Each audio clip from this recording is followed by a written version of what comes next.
Donc, on va sans plus tarder passer au panel suivant. Merci encore. Merci à vous. Donc, pour le dernier panel, faute de temps, on va aller très vite. Donc, on va parler des nouvelles exigences du transport maritime. Donc, pour ceci, je vais inviter M. Yousef Ramdan, directeur général du transport maritime et des ports en Tunisie, au panel. Et M. Salem Minedi, responsable Ouest Med Tunisie, donc au panel ici.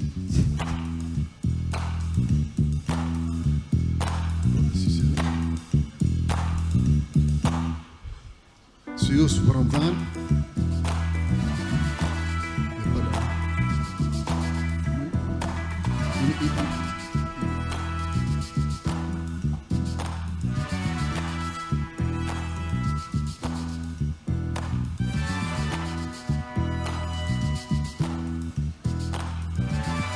Donc, nous avons aussi d'autres intervenants à distance, comme M. Gabino Gonzalez, le directeur du REMPEC à Malte. Donc, sans plus tarder, je vais vous céder la parole, Sissel, pour nous parler donc, des exigences du transport maritime pour ce panel, sachant que 80% de transport international se fait par bateau, d'où l'importance de ce thème, mais aussi le flux du trafic maritime donc en Méditerranée et les nouvelles directives de l'Organisation maritime internationale à ce sujet depuis 2020.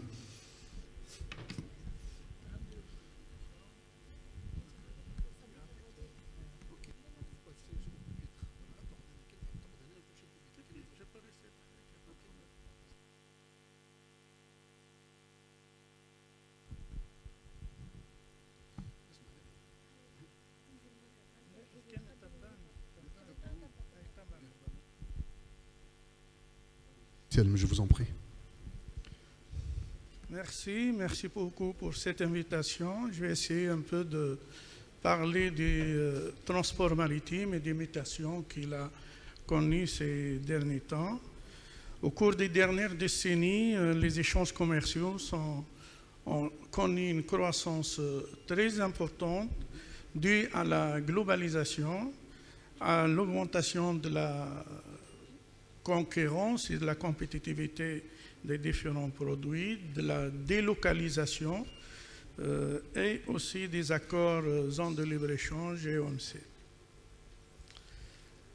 L'expansion des échanges mondiaux, donc l'évolution des modes de fabrication et de distribution, l'innovation et l'utilisation des technologies avancées des informations et de communication, notamment le fameux ITS, Intelligent Transfer System, ont engendré des mutations profondes du secteur des transports, traduites par le développement du transport porte-à-porte, door-to-door, le développement de la containerisation et surtout de la création des ports en eau profonde ou des ports de transbordement. Donc, le nouveau modèle du transport a promis l'intermodalité et la logistique, ainsi que la qualité et la rapidité de l'information, d'où la naissance de ce qu'on appelle le flux tendu ou les stocks zéro. Les clients ne stockent plus, donc tout doit être transporté et arrive 2 ou 3 heures avant l'ouverture de l'usine ou du magasin. Le service multimodal devient un attribut essentiel des transports efficaces où les différents modes de transport impliqués dans la chaîne sont interopérables et bien connectés et reliés à des zones d'activité logistique, ce qu'on appelle les ZAD. D'où la naissance de grands ports. Je prends le port de Shanghai, c'est 42 millions de conteneurs par an. Singapour, 35 millions de conteneurs par an. Jebel Ali, 15 millions de conteneurs par an, grâce notamment au développement des activités de transportement et de la logistique. Et la logistique devient, pour beaucoup de pays, une source de croissance et de création d'emplois, en plus de son rôle de soutien aux autres secteurs. Le vecteur important de cette logistique, c'est le transport maritime, puisqu'il assure 90% des échanges mondiaux des marchandises. le transport maritime présente des avantages considérables par rapport aux autres modes de transport, notamment en termes de coût. Les marchandises transportées sont par ailleurs plus diversifiées. Grâce à leur polyvalence, les bateaux sont véritablement pratiques pour expédier des articles de différents volumes. Cette industrie qui figure parmi la plus polluante doit se plier aux nouvelles exigences environnementales afin de rendre le fret plus écologique. 90 000 navires pétroliers sillonnent les océans par an pour transporter du gaz, des métaux, des produits chimiques. Ils brûlent environ 2 milliards de barils de fioul lourd. Le transport maritime, tout trafic, consomme 250 millions de tonnes de fioul lourd. Obtenu ce fioul lourd à partir des déchets les plus souillés de la distillation du pétrole brut. Les quantités de particules d'oxyde d'azote et de dioxyde de soufre éjectées dans l'atmosphère sont de plus en plus grandes et finissent dans les mers et les océans. La Convention internationale MARPOL a fixé de nouveaux plafonds concernant la teneur en soufre des combustibles hésités pour les navires de fret. L'annexe 6 stipule que la quantité de soufre contenue dans le carburant doit passer de 3,5 à 0,5%. L'utilisation du gaz naturel liquéfié par les navires élimine quasiment la totalité des émissions de soufre et de particules et réduit de plus de 80% des oxydes d'azote. Il réduit aussi les émissions de gaz à effet de serre de 20%, avec des perspectives de réduction bien supérieures. Donc il est actuellement le seul carburant alternatif réduisant à la fois polluants locaux et gaz à effet de serre, qui sont les deux face indissociable du respect de l'atmosphère. Comme vous le savez, cette pollution est très importante en Méditerranée, puisque plus qu'un tiers du trafic maritime passe par la Méditerranée, qui est déjà une mer quasi fermée et qui représente moins de 1% des océans, est bordée par 21 pays riverains qui compte 400 millions d'habitants. Donc elle fait l'objet d'une forte pression déjà en termes de non seulement trafic maritime, de tourisme, de pêche, développement industriel et surtout la surexploitation de certaines ressources marines et l'accroissement des pollutions relatives aux particules fines, donc dégagées par les navires, aux usées urbaines, aux rejets industriels, aux déchets plastiques, etc. D'où certaines initiatives pour le transport maritime qu'on appelle maintenant le transport vert, qui utilise le gaz naturel liquéfié. Je donne l'exemple de Westmed, que certains parmi vous connaissent, et dont l'objectif est de booster la croissance bleue en Méditerranée occidentale. Ça concerne les 10 pays de la Méditerranée occidentale, donc Portugal, Espagne, France, Italie, Malte, Libye, Tunisie, Algérie, Maroc, Mauritanie. Et au sein du projet Westmed, on a créé un groupe transport propre au transport vert qui travaille sur la généralisation dans ces pays de l'utilisation du gaz naturel liquéfié, et notamment on a engagé une étude de faisabilité, mais aussi 2 expériences pilotes qui visent à connaître quels sont les besoins pour la réhabilitation des navires à fioul et surtout comment donc faire les infrastructures dans les ports de cette zone. Voilà, si vous voulez bien connaître le projet, j'ai une petite vidéo, la dernière slide, 18, 1 minute et demie. Comme ça donne une idée sur le projet Westmed et sur les différents groupes de travail qu'on est en train d'examiner et de faire. Et je vous remercie.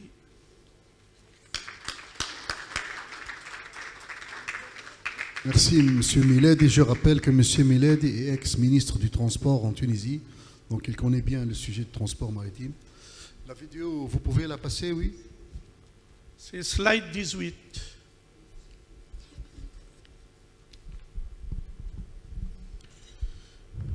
Non? Donc, s'il y a un problème...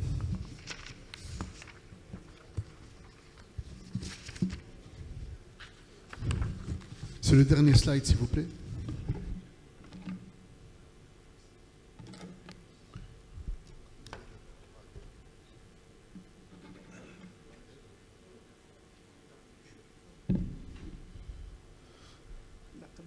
Juste avant, s'il vous plaît.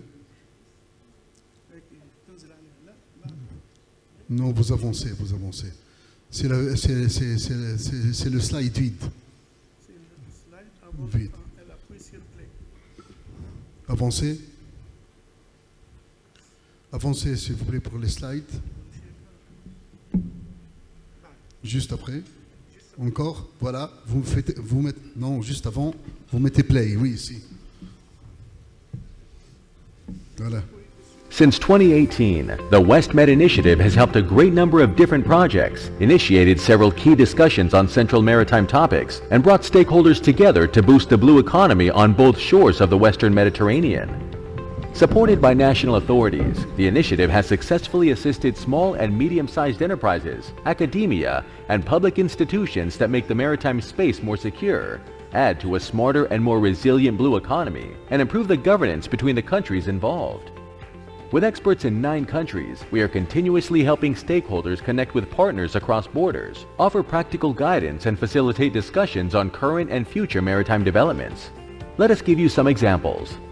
We helped a research institution specialized in robotic underwater vehicles connect with suitable partners in 4 different countries and gain access to more than €1 million in EU funding to contribute to a smarter, technologically more advanced sea basin. We also facilitated discussions and mutual learning between National Coast Guard and fisheries representatives focused on creating a virtual regional academy to make the region more safer and secure. And we helped lead the discussions on the future of green shipping between industry leaders, policymakers, and the national transport ministries of the concerned countries for a better governance. The topics of the projects that we support with our expertise and network are varied and range from aquaculture and ecotourism to the international standardization of maritime training. By working closely together with other relevant institutional organizations and programs aimed at boosting the blue economy in this region, we are well positioned to give the best possible advice. So if you have a project idea that strengthens the blue economy in the WestMed and could use some help moving forward, or just want to learn more about policy developments that might affect you, meet us at one of our events, contact your local national hub via our website, or follow us on Twitter.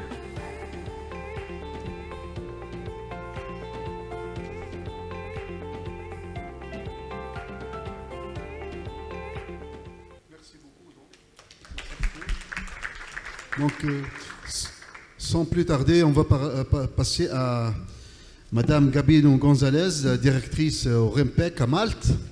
S'il vous plaît, donc, elle est en Zoom avec nous, je pense. Si vous pouvez mettre la connexion, voilà. Monsieur. Bonjour. Ah, bonjour. Bonjour, Monsieur Gabino. Donc, vous parlez français, alors on va faire ça en français.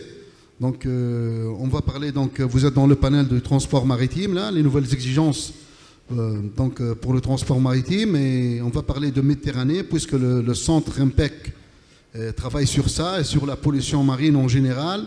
Donc, sans plus tarder, je vous laisse la parole pour nous exposer donc, votre présentation. Merci. Merci, bonjour à tous. J'essaie de partager mon écran.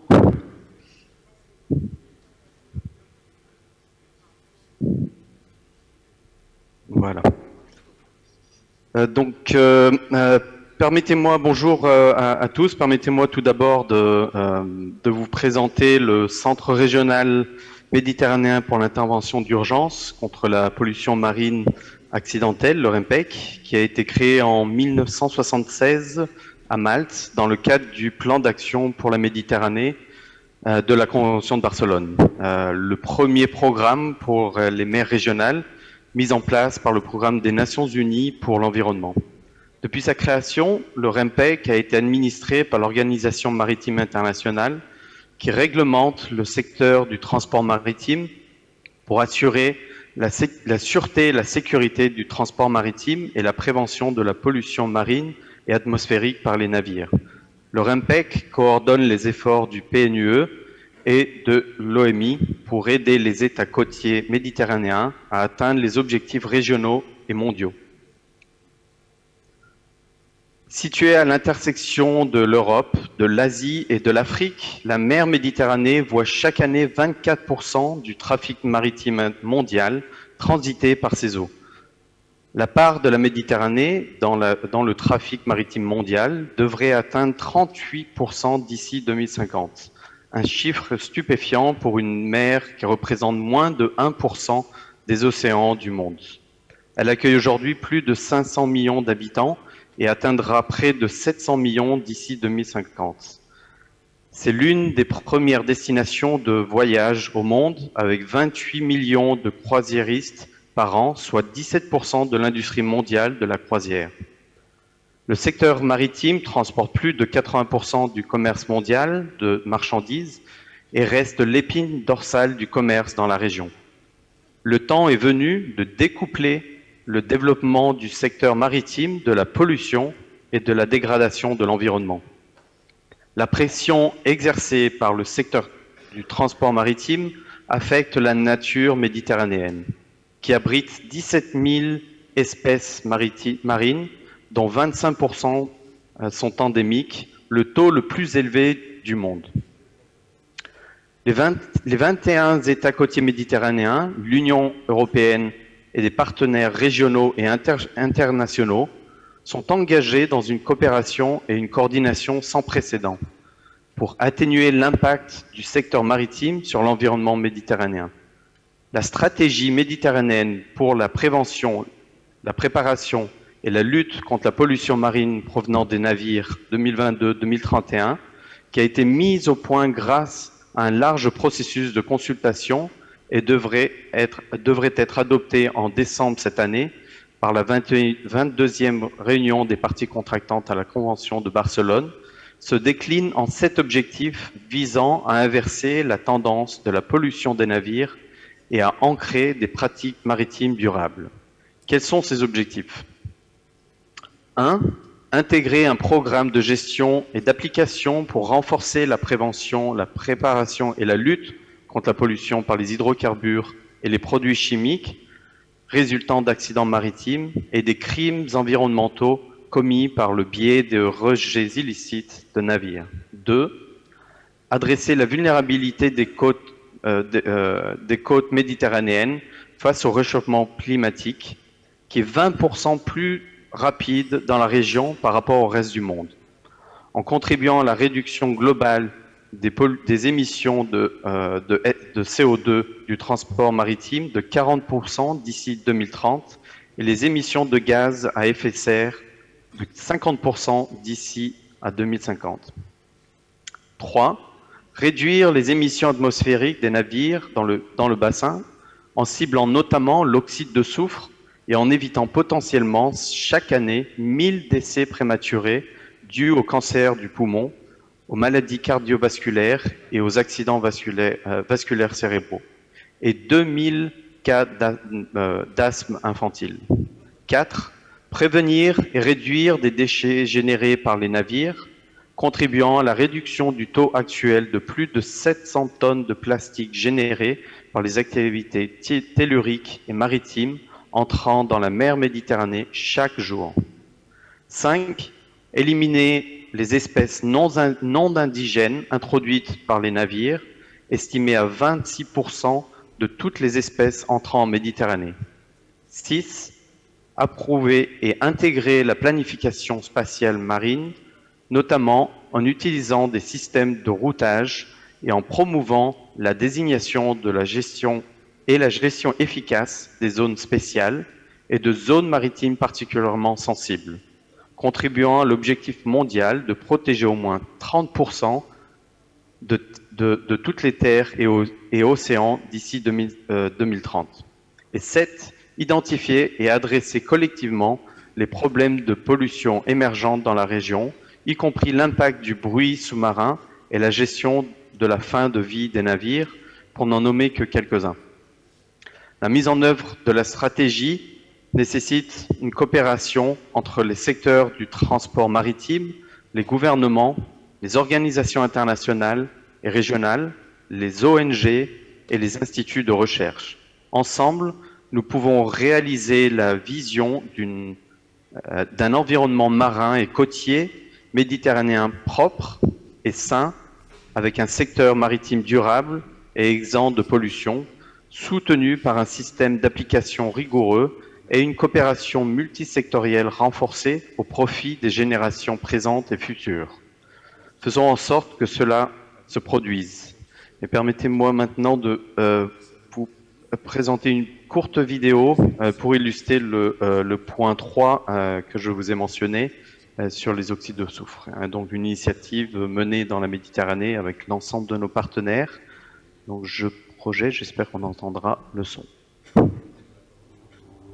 The Mediterranean Sea has been an important route for merchants and travelers for thousands of years, facilitating trade, tourism, and migration, all while providing a pleasant climate, beautiful coastlines, and diverse marine life.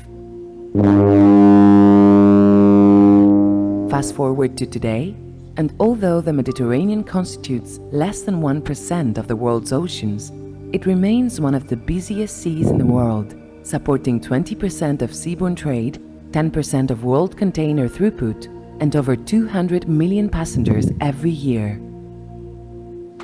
But ship movements, which often occur close to densely populated Mediterranean coasts, result in emissions of air pollutants and particulate matter from fuel combustion, including sulfur oxides. Exposures to such pollutants are linked to severe chronic diseases, reduce ecosystems diversity, and damage infrastructure through acid rain. They also increase haze and reduce visibility. One way to combat these challenges is to implement special requirements to reduce ship emissions.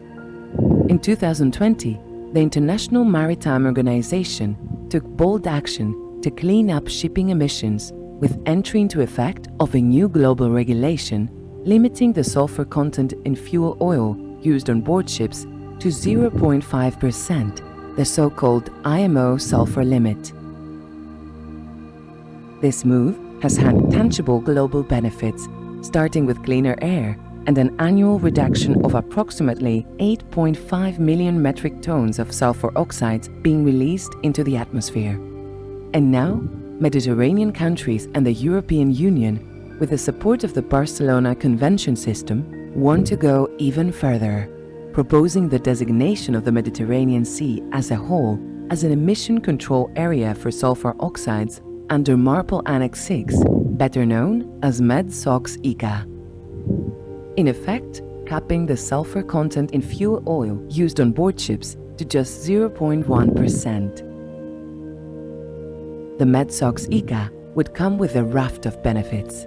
It would mean a significant reduction in shipping's negative effects on human health through lowering emissions by 79% for sulfur oxides and 24% for fine particulate matter, when comparing to the IMO sulfur limit, avoiding 1,000 premature deaths due to lung cancers, cardiovascular illnesses and strokes, as well as more than 2,000 cases of childhood asthma. It would contribute to reduced acidification by decreasing deposited acidic pollutants formed from sulfur oxides and reduce harm to crops, forests, and aquatic species that will be cherished for generations to come. It is expected to lead to reduced haze and improvements in visibility, notably over Mediterranean main shipping routes, reducing potential maritime incidents. The proposal to designate the MED-SOx-ICA will be considered in December 2021 at the 22nd meeting of the contracting parties to the Barcelona Convention with a view to its submission to IMO. With a proposed entry into effect of the MedSox ICA between March 2024 and January 2025, no ship entering the Mediterranean Sea would use fuel with a sulfur content higher than 0.1%, and from that day, we would all breathe cleaner air in the beautiful Mediterranean region.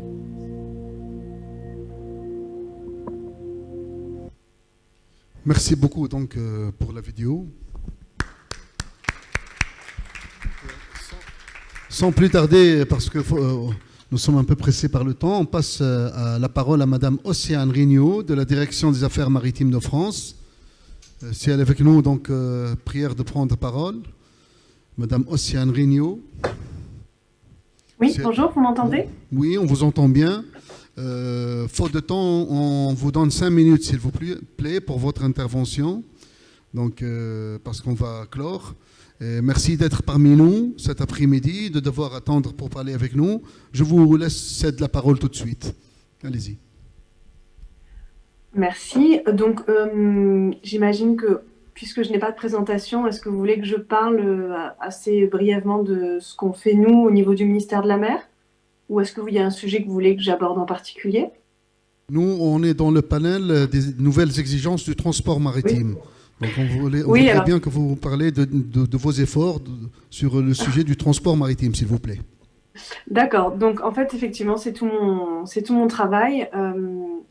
On parle beaucoup des déchets plastiques depuis ce matin. Et d'ailleurs, je voulais remercier les organisateurs du forum parce qu'on a une très grande richesse dans les débats et dans les ateliers. Donc, c'est vraiment très intéressant. Mais effectivement, dans mon travail, je suis chargée de mission environnement pour le ministère de la Mer. Mon travail, il va couvrir toutes les pollutions qui vont être issues du transport maritime. Donc, pas seulement les déchets. Et d'ailleurs, dans les déchets, on a aussi, par exemple, tout ce qui est perte de conteneurs et les dérives d'engins de pêche. Mais on va aussi couvrir tout ce qui est pollution atmosphérique, les gaz à effet de serre, effectivement, mais aussi, comme l'a montré Gabino juste avant, les émissions de soufre, de particules, d'oxyde d'azote. Et on a aussi toute une partie sur toutes les formes de rejets qui proviennent des navires, donc les rejets d'eau usée, eau noire, eau grise, les rejets de ballast qui vont transporter les espèces invasives, comme ça a été évoqué plus tôt. On va aussi avoir tout ce qui est rejet d'hydrocarbures, rejet de tout type de substances. Pour en revenir à notre thème, je dirais qu'il ne faut pas oublier qu'il y a encore 50 ans, on envisageait la prévention de la pollution par les navires seulement par l'angle de vue des marées noires et des hydrocarbures. Aujourd'hui, on a par exemple cette annexe 6 de Marpol qui est entrée en vigueur en 2008, qui va couvrir tout ce que je viens de vous énumérer, entre autres. Et c'est vrai qu'aujourd'hui, on a aussi des thèmes comme le bruit sous-marin rayonné qui va aller impacter les cétacés. On a aussi les problématiques de collision entre des navires et des cétacés, mais je pense que Madame Susana Salvador de la COPAM s'en parlera mieux que moi. Donc, on a plein de sujets aujourd'hui qui ont émergé en rapport avec la pollution maritime et c'est une bonne chose. Si on parle de nouvelles exigences, je pense qu'on peut surtout parler de nouveaux challenges parce qu'aujourd'hui, un navire a une durée de vie en moyenne 20 ans. Donc déjà, quand on veut modifier une réglementation et modifier ce qui va concerner la construction d'un navire, on ne pourra pas appliquer ça de suite à tous les navires. Il va falloir attendre que les navires soient renouvelés parce qu'on ne peut pas changer les équipements et la coque d'un navire et son moteur en cours de route, c'est très compliqué. Donc déjà, quand on prend une nouvelle réglementation, elle s'applique souvent qu'aux navires neufs, quand il s'agit de toucher vraiment au navire. Bien sûr, on peut prendre des réglementations qui vont toucher à la façon de naviguer, par exemple la réduction de la vitesse pour la réduction des gaz à effet de serre ou justement la réduction des collisions avec les cétacés. Mais toutes ces choses-là se décident, et c'est tant mieux, au niveau de l'Organisation maritime internationale, avec un accord de tout le monde. Et il y a une certaine inertie qui est évidente et qui est normale dans les instances internationales, puisque pour qu'on soit tous d'accord, c'est très très long, très compliqué. Et aujourd'hui, je pense que la vraie problématique, elle va être de trouver des moyens à des niveaux plus régionaux, comme justement celui de la Méditerranée, comme ce qu'on a fait aussi dans le nord de l'Europe avec la Manche, la Baltique, la mer du Nord, comme ce qui est fait dans plusieurs régions dans le monde avec plusieurs types de conventions de mer régionales. Aujourd'hui, on va avoir plus de facilité, je pense, à prendre des réglementations à des niveaux régionaux en se mettant d'accord entre quelques États. Donc les nouvelles exigences du transport maritime, elles vont devoir, elles touchent aussi à ce problème d'échelle-là. C'est-à-dire que quand on se rend compte, par exemple, je prends le sujet des rejets des scrubbers, qui est un sujet qui nous tient beaucoup à cœur en France. Donc ce sont des filtres qu'on met dans les cheminées qui permettent de laver les fumées avant qu'elles soient émises dans l'atmosphère. Et ces eaux de lavage sont rejetées ensuite directement dans l'eau quand le système est un système ouvert. Parce qu'à l'époque, quand ces filtres ont été mis en place, on pensait que l'océan pouvait absorber sans problème tous les types de polluants. Aujourd'hui, on sait que ça n'est plus possible et on a beaucoup de données sur les phénomènes de concentration, de bioaccumulation, notamment proches des littoraux. Donc c'est un sujet, par exemple, que nous, on a voulu amener au niveau de l'Union européenne et ensuite au niveau de l'Organisation maritime internationale. Et face à cette inertie, à cette lenteur qui est normale, hein, encore une fois, je ne critique pas, mais c'est vrai qu'on est forcé de le constater, on a commencé à réfléchir à amener le sujet au niveau plutôt régional. Donc on essaie de l'amener au niveau de la Convention de Barcelone. On félicite tous les États qui ont déjà commencé à interdire ces rejets. Nous-mêmes, la France, on l'a fait. Donc voilà, je pense que ces nouvelles exigences dont on parle, il y a aussi une problématique au niveau de l'Arctique. Enfin voilà, elles sont très diverses et elles ont peut-être toutes leurs chances de mieux être prises en compte à des niveaux régionaux, puisqu'au niveau de l'OMI, malheureusement, on constate qu'on avance beaucoup trop lentement. Voilà, j'aurais encore plein de choses à dire parce que c'est mon travail et que je suis passionnée, mais je ne sais pas trop quoi vous dire de plus. Peut-être, merci d'abord, bravo. Olivier Poivre-d'Arvor, je voulais vous poser peut-être une question qui était... pensez-vous qu'on puisse obtenir assez rapidement, notamment je pense au One Ocean Summit, donc en janvier, un accord entre les grands transporteurs qui ira au-delà de la coalition qui existe déjà aujourd'hui, Sails, qui pourra rejoindre le label Green Marine Europe.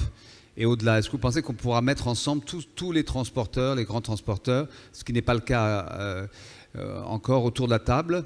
Ça, c'est la première question. Et la seconde question, certains armateurs à Nice disaient que l'un des moyens de réduire la pollution du transport maritime, en l'occurrence c'était Dreyfus qui disait ça, c'était d'aller moins vite sur la mer. Alors, sur la première question, est-ce qu'on va réussir à mettre tous les transporteurs d'accord? Je pense que c'est possible parce qu'on a réussi à mettre beaucoup d'États d'accord autour de réglementations comme le Global Cap dont on a parlé pour la réglementation soufre en 2020. Et c'était inespéré quand on a lancé ça, de la même manière que la zone ECA. J'ai en tête beaucoup de sujets où au niveau des États, on partait avec une idée que ça ne marcherait pas. Et finalement, on arrivait à convaincre tout le monde.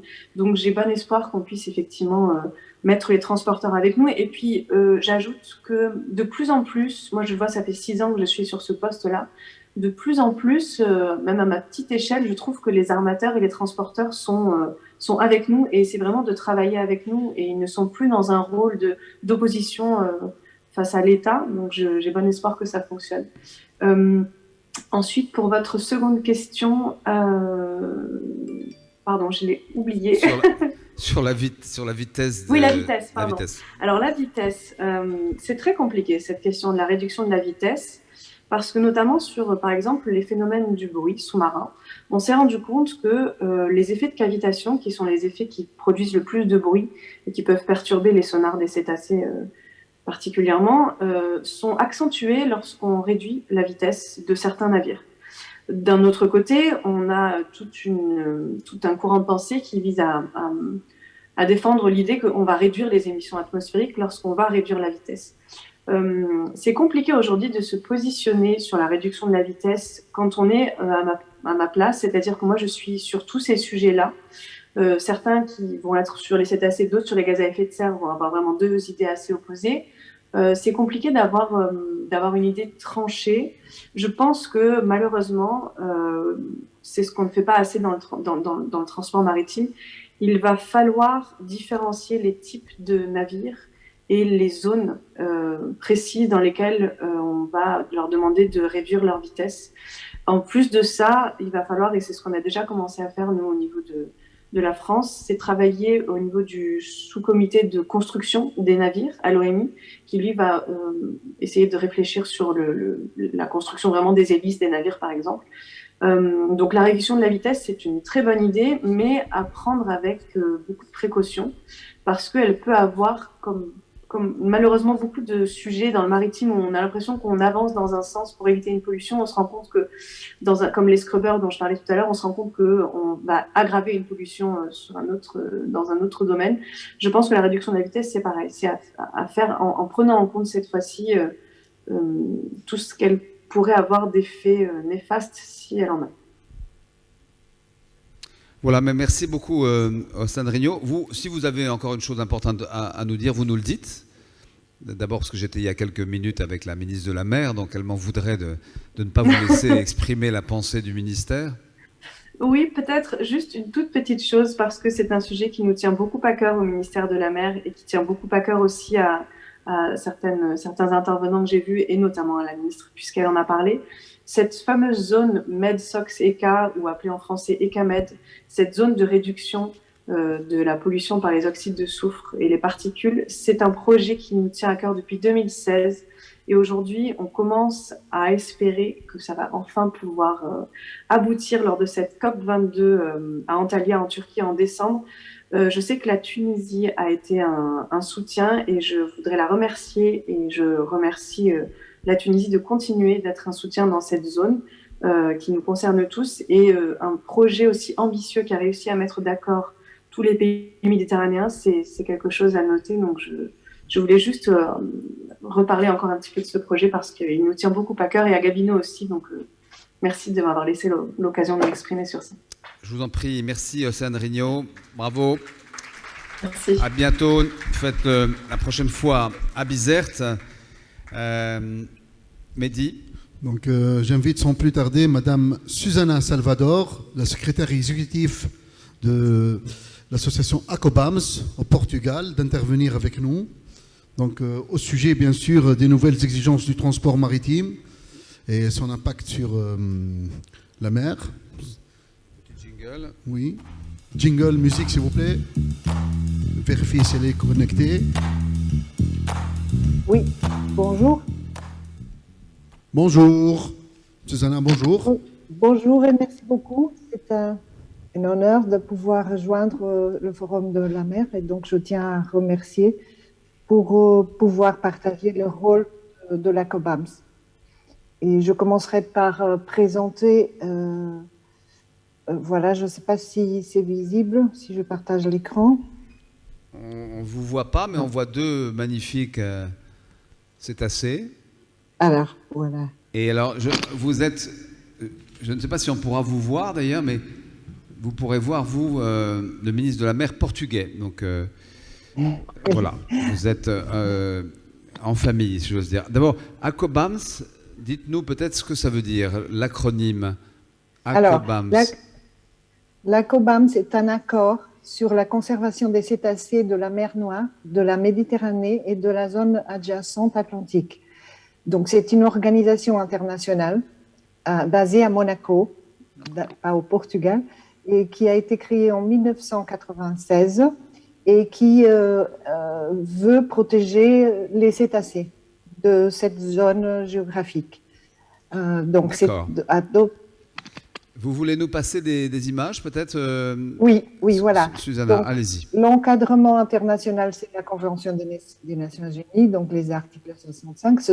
Il s'agit de ces espèces. 11 espèces résidentes en Méditerranée, particulièrement. Et l'objectif de la COBAM, sont ceux-là. Améliorer la connaissance des espèces, d'évaluer leur état biologique, et deuxièmement, de réduire les impacts pesants sur les cétacés et leurs habitats.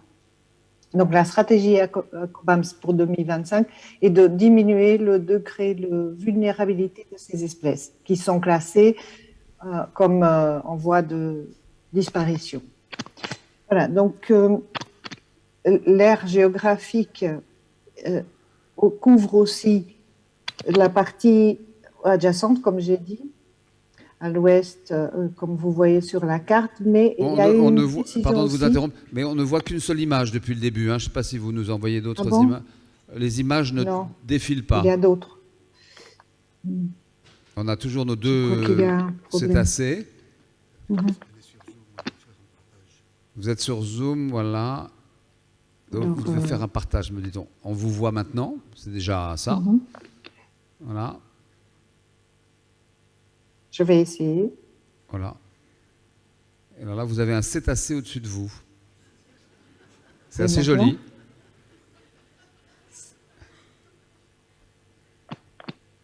Les...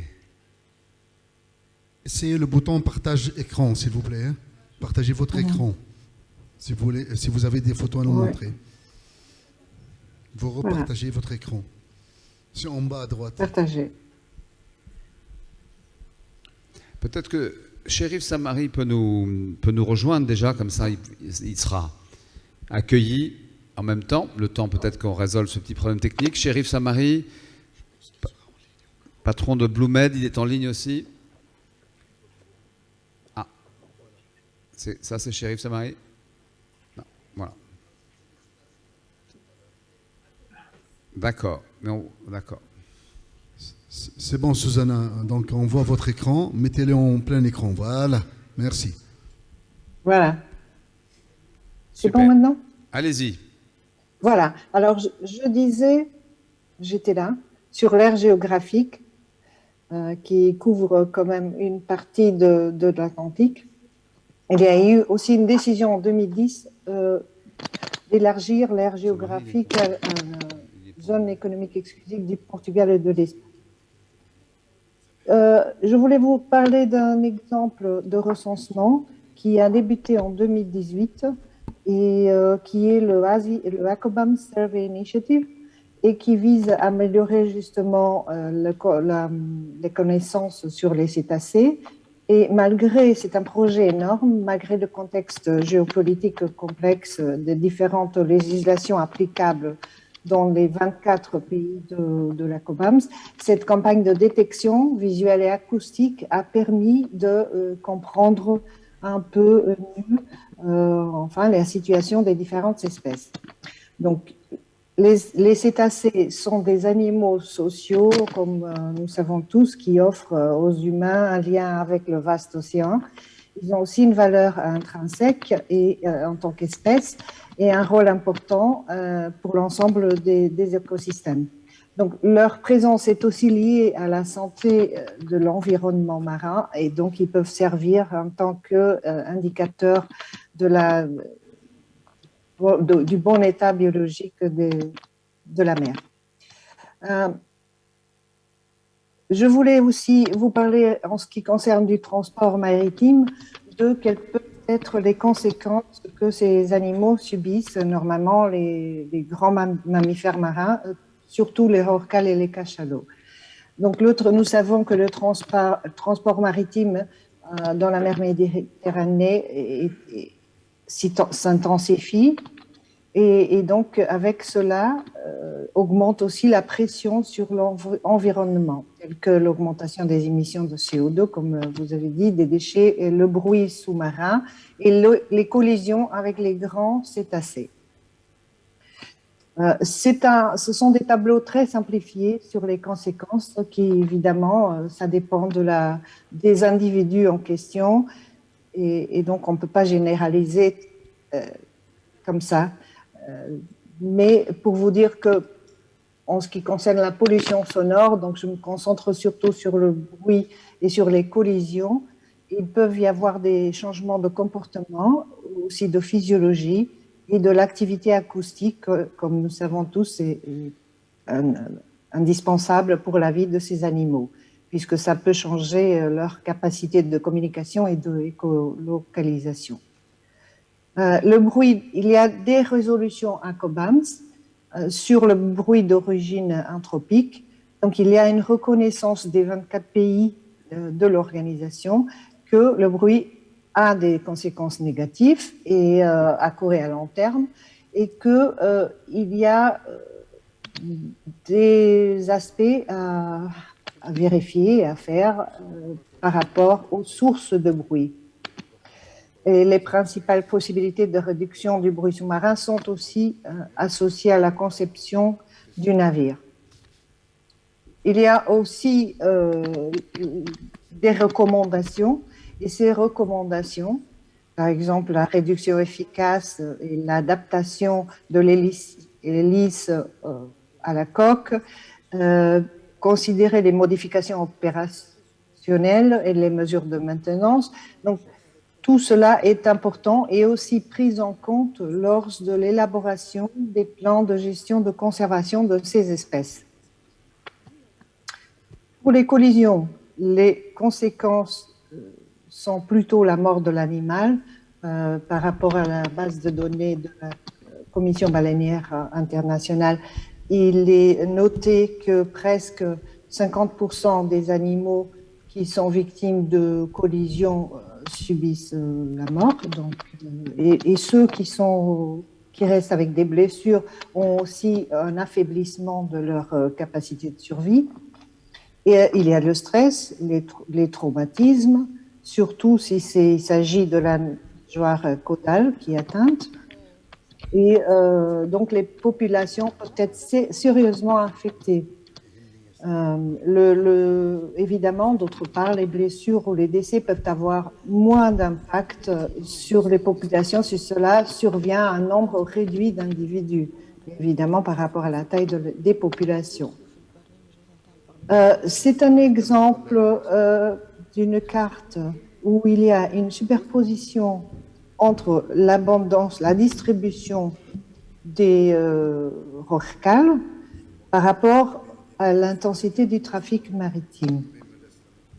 Donc, les pays de la COBAMS ont été très tôt sensibilisés par la communauté scientifique sur cette question et sur son impact négatif. Donc, la réduction de cette pression est considérée comme prioritaire dans le programme de travail. Encore les collisions, les pays à COBAMS se sont mis d'accord pour réduire la vitesse des navires dans les stratégies de politique nationale et dans les zones clés, par exemple dans les aires marines protégées, les SPAMI, et aussi dans les habitats critiques pour les cétacés. Et ces habitats critiques sont identifiés par la COBAMS en tant qu'habitat indispensable pour la vie de ces animaux. Aussi, de soutenir la mise en œuvre d'un projet au cours du triennat actuel qui vise à identifier les zones de conflit potentiels. Et cela, à ce propos, nous sommes très contents d'ailleurs d'avoir aussi participé au lancement d'un side event lors du Congrès mondial à Marseille, d'une proposition qui est en train de développement par la France, lidérée par la France, mais aussi appuyée par par 3 autres pays à COBAMS, qui est un exemple d'une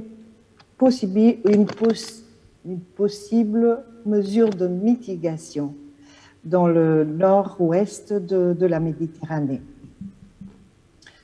Il y a aussi des recommandations spécifiques sur la fosse hellénique par rapport à une proposition de dispositif de séparation du trafic et la zone maritime particulièrement vulnérable dont je vous parlais par rapport à la proposition en train d'être développée. Voilà, je vous parlais des habitats critiques de cétacés et l'approche ou la méthodologie, c'est justement de concilier ou de superposer les connaissances sur la distribution et l'abondance des espèces avec la connaissance des pressions anthropiques des différentes activités humaines. Et donc le but étant d'identifier les zones à risque pour essayer après de mettre en œuvre, d'adopter des mesures de mitigation. Donc, une approche de gestion intégrée, des solutions équilibrées pour concilier l'existence des activités humaines et de la conservation des cétacés. C'est un exemple ici d'une carte entre zones de collision et présence des rorquals et cachalots. J'ai mis en vert les rorquals et cachalots en orange. Donc vous voyez bien ces zones dont je vous parlais tout à l'heure. La source est le Survey Initiative aussi, qui nous permet de repérer toutes ces données. Et les mesures de mitigation possibles donc, je vous dis, le nord-ouest de la Méditerranée, une zone maritime particulièrement vulnérable, par exemple, à travers une mesure qui sera dans l'avenir peut-être adoptée dans le cadre de l'Organisation maritime internationale. Il y a d'autres outils qui sont disponibles, comme les nouvelles technologies, pour éviter les collisions, comme le système de REPSET, Marine Mammal Observers. Il y a la Traffic Separation Scheme, comme on a vu tout à l'heure, et le changement du trafic ici, en ce qui concerne les cachalots. Voilà, ce sont des exemples concrets de ce qui peut être fait. Et en octobre aussi, vous dire que la COBAMS prépare un atelier qui vise justement à inviter certains représentants des industries liées à la mer, des stakeholders, des représentants d'autres organisations. Merci Madame Susana Salvador pour cette très intéressante présentation, et vous avez surtout parlé aussi des nuisances sonores. Donc, vous pouvez applaudir s'il vous plaît. Merci beaucoup de nous avoir rejoints. Justement, on voyait beaucoup d'échouages de cétacés en Méditerranée, surtout sur les côtes tunisiennes, on l'a bien remarqué, et les nuisances sonores du transport maritime sont là, bien présentes. Donc, merci aussi pour le procédé de gestion intégrée que vous avez proposé, les zones aussi donc, où on doit appliquer ceci. Donc, on vous remercie. Voilà, on va clore donc, ce panel sur les nouvelles exigences du transport maritime sans plus tarder. Voilà. Donc,